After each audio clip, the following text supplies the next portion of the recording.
இந்திய கம்யூனிஸ்ட் கட்சியினுடைய மூத்த தலைவர் ஐயா நல்லக்கண்ணு ஐயா அவர்களுடைய இந்த மறைவு என்பது தமிழகத்துக்கு மட்டுமல்ல ஒட்டுமொத்த இந்தியாவிற்கே ஒரு மிகப்பெரிய ஒரு இழப்பாகத்தான் அதை நாங்கள் பார்க்கின்றோம்.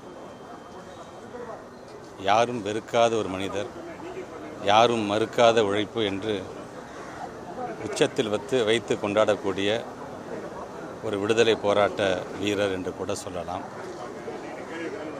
எளிமைக்கு மறுபெயர் ஐயா நல்லக்கண்ணு ஐயா என்று கூட சொல்லலாம். அந்த அளவிற்கு ஐயா அவர்களுடைய உழைப்பு என்பது இந்த நாட்டிற்காகவும் குறிப்பாக நம்முடைய தமிழ்நாட்டிற்காகவும் எந்த அளவுக்கு இருந்தது என்பதையெல்லாம் நாம் கண்கூடாக நாம் பார்த்திருக்கின்றோம்.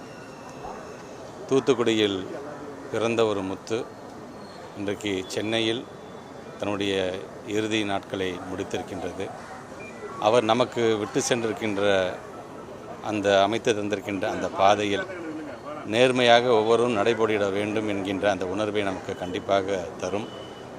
அந்த விதத்தில் ஐயா அவர்கள் நமக்கு அமைத்து தந்த பாதையில் தொடர்ந்து நாம் பயணித்து இந்த தமிழ்நாட்டு மக்களுக்காகவும் இந்திய நாட்டிற்காகவும் உழைப்பதை நம்முடைய குறிக்கோளாக நாம் கொள்ள வேண்டும் என்கின்ற உறுதியேற்கக்கூடிய நாளாகவும் இந்த நாள் அமைந்திட வேண்டும். அவரை இழந்து வாடுகின்ற அவருடைய குடும்ப உறுப்பினர்களாக இருந்தாலும் சரி, இந்திய கம்யூனிஸ்ட் கட்சியை சார்ந்திருக்கின்ற தோழர்கள் ஒவ்வொருவர்களுக்கும் என்னுடைய ஆழ்ந்த இரங்கல்களை நான் தெரிவித்துக் கொள்கிறேன்.